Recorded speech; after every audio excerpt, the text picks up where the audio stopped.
Bismillah ar-Rahman ar-Rahim. Assalamu alaikum wa rahmatullah. Ladies and gentlemen, welcome to another episode of Sunday Brunch.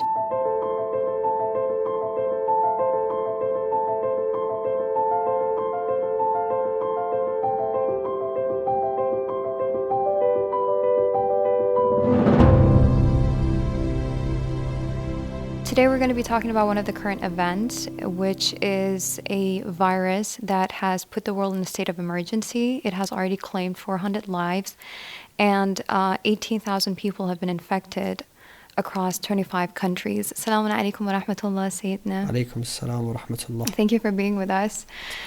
So since we've made it a point to talk about current events on Sunday Brunch, and obviously the coronavirus is something that everyone is dealing with, would you kindly share your opinion with us on this matter?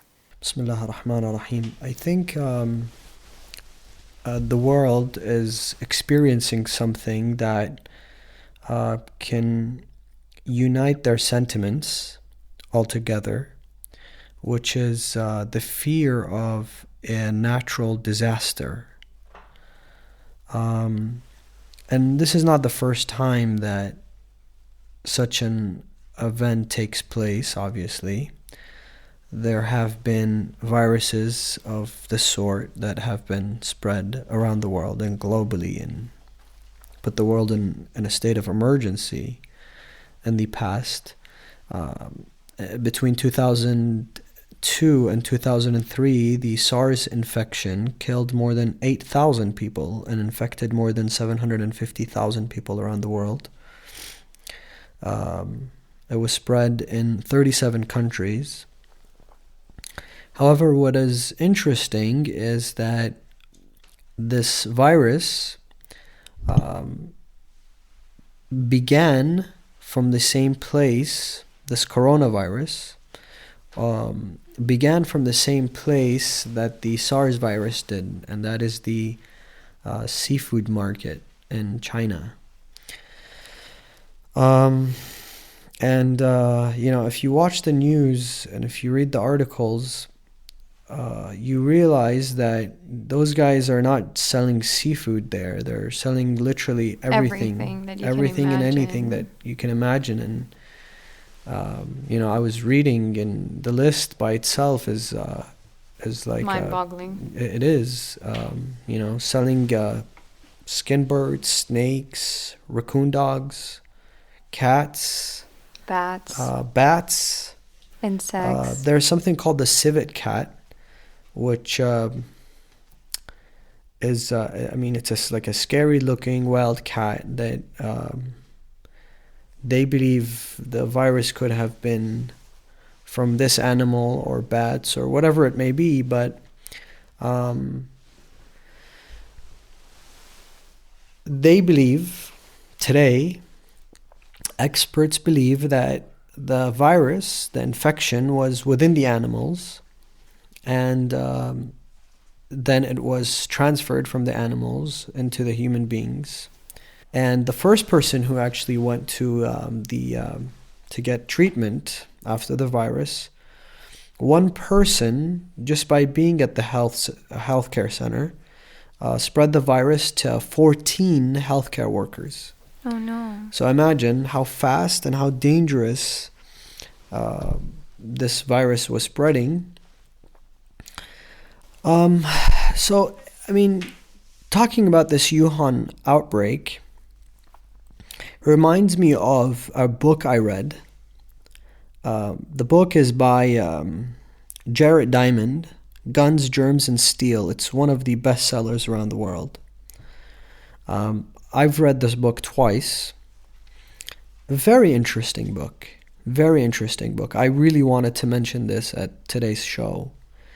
The book starts with a conversation between the author and someone who asks him very interesting questions, like, why is the white race superior to the black race, for example? Why is it that, for example, the successful people around the world are white?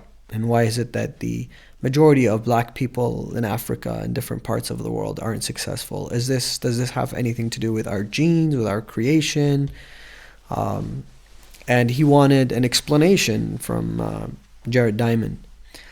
And the book starts. I mean, it's a pretty big book. And there, if you read this book, you come out with this following conclusion.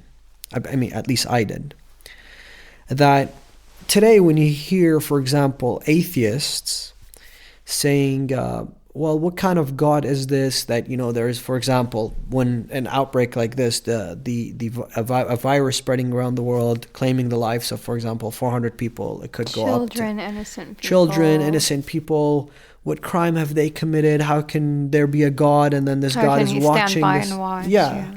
Or, for example, if something else happens, for example, a child is born with an illness, or natural disasters even. Exactly. And then they start pointing fingers at God, blaming God, and using that argument to prove that God doesn't exist. This book doesn't address this question, but when you read this book as somebody who believes in God, you can actually switch the argument around, turn the table, and say, if anything, such things prove the existence of God. How? It's because we realize anything bad around the world is because of us.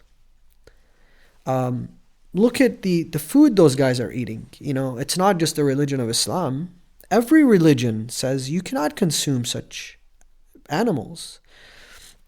And, and if you read chapter 7 of the Quran, verse 157, there's a beautiful verse that as soon as I read about this coronavirus, this verse came into my mind, which says, الذين يتبعون الرسول النبي الأمي الذين يجدونه مكتوبا عندهم في التوراة والإنجيل. Those who follow this prophet, who's from Mecca, where they find him written in the Torah and in the Bible, Old Testament, New Testament, يأمرهم بالمعروف, he enjoins the good, وينهاهم عن المنكر, he forbids the evil, ويحل لهم الطيبات, and he makes it lawful unto them that which is good, ويحرم عليهم الخبائث, and he forbids unto them that which is considered bad.